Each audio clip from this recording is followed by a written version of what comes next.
Väike vahelepõige siis ühe teise projekti tegevustesse, mis algas meil eelmise aasta aprillis. Et siis oleks väikenegi lootusekiir, et me pakume ka võib-olla tulevikus mõne teistsuguse lahenduse lisaks sünteetilistele pestitsiididele. Me loodame leida ka selliseid bioloogilisi taimekaitsevahendite võimalusi. Siis koostöös Tartu Ülikooliga Tiina Tamm ja Arnold Kristjohan on isoleerinud aastate jooksul väga palju erinevaid pärmseeni Eesti loodusest, erinevatelt taimekultuuridelt. Ja siis meie siis koostöös nendega testime erinevate pärmseene liikide mõju teravilja haigustekitajatele. Siis me oleme uurimusobjektiks esiteks võtnud siis võrklaitsuse tekitaja odral, Pyrenophora teres ja siis sama siis helelaiksuse tekitaja talmisul.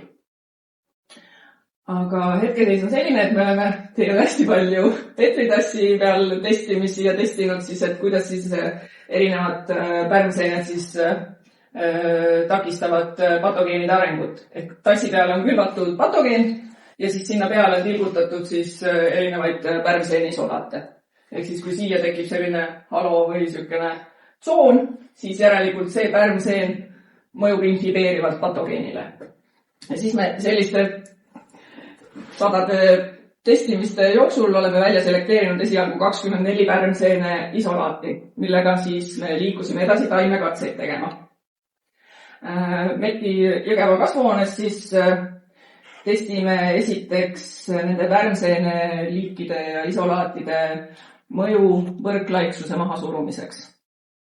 Seal on näha ka Regina, kes on väga usin töömesilane doktorant meil, kes on praegu väljaõppel ka Hollandis uuesti.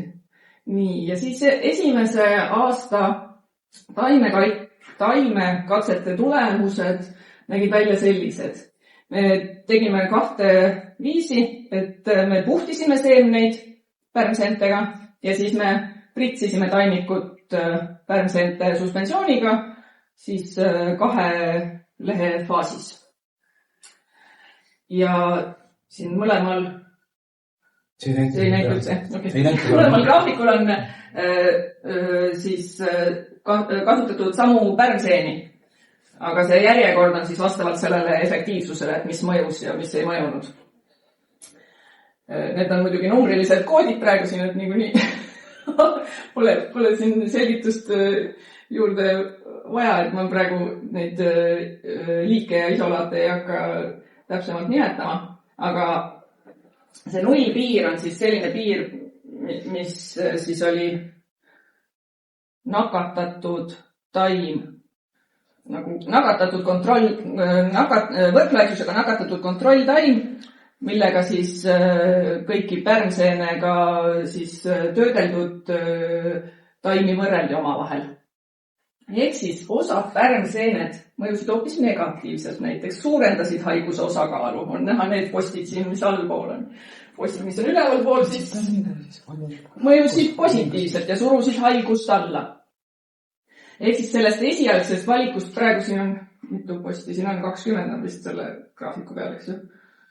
Et esialgu siis näiteks 20 umbes pooled, ütleks nii, et andsid positiivse tulemusega taimede katsetes. Mis oli meie jaoks üllatus, et me ei lootud, et nii palju tuleb positiivseid vastuseid. Nüüd me siis nuputame, mida me edasi teeme. Okei. Et selles mõttes, et siit valikust me siis teeme samad katsed ära ka taimisu ja helelaiksuse tekitajaga. Ja siis järgmisest aastast alates me teeme ka välikatsed katselappidel väliskeskkonna tingimustes. Ehk siis kas me saavutame ka sarnase tulemuse siis väliskeskkonnas. Praegu see on kasvuhoone tingimustes ja ainult ühe patogeeniga katsed. Korraga. Mis sellest tulevikus peaks saama? Selles suhtes, et see on nagu siis soovitus potentsiaalseks bioloogiliseks vahendiks või suudame selliste katsete jooksul siis välja selekteerida need võimalikud pärmseene liigid või isolaadid, millel võiks olla efekti siis ka tulevikus siis anda edasi taimekaitsevahendite arendustesse. Ehk see ei ole lõpptoodet, me ei tee nagu toodet valmis. See on olemas siis soovitused, mis oleks nagu kasulik, et on nagu osa uurimistööd nii-öelda. Et need on suured seene ja bakterite kollektsioonid, mis on tegelikult ülikoolidel olemas, mida oleks väga hea läbi skriinida ja kontrollida, et ehk on meil juba tegelikult kollektsioonides olemas erinevaid potentsiaalse bioloogilise tõrje liike juba. Et kõiki asju ei pea alustama nullist nii-öelda, et hakkame alles isoleerima ja siis vaatame, mis seened ja bakterid meil siin tulevad ja kas me siis neid testime siis tõrjes või mitte. Et praegu see stardipositsioon meil oli teine, et meil oli olemas see kollektsioon juba Tartu Ülikooli poolt. Ja siis me nii-öelda, mis on tegelikult juba teadusrahade eest loodud ja olemas, et seda nagu rakendada järgmisteks tegevusteks on ikkagi väga positiivne. Ja ma arvan, et Eestis kohapeal peaksime seda veel ja veel rohkem tegema. Põhimõtteliselt meil on võimalus ka testida neid erinevate teiste patogeenide suhtes ja kõike seda teha edasi, aga lihtsalt praegu oleme nii kaugele jõudnud selle 1 aastaga. Siis on meil veel üks projekt, mis käimas on BestSpace koostöös erinevate välispartneritega Läänemere piirkonnas ja selle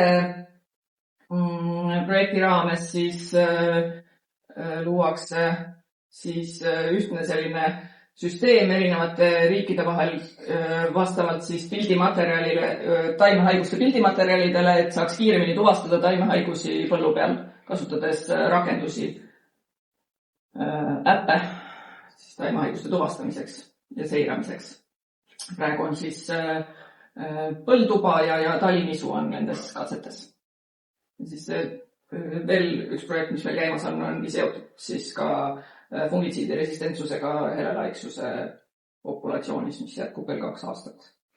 Aga see nagu enam-vähem sarnane, mis siis juba Andres rääkis. Nii, siin on meie kõikide nimed, osalised.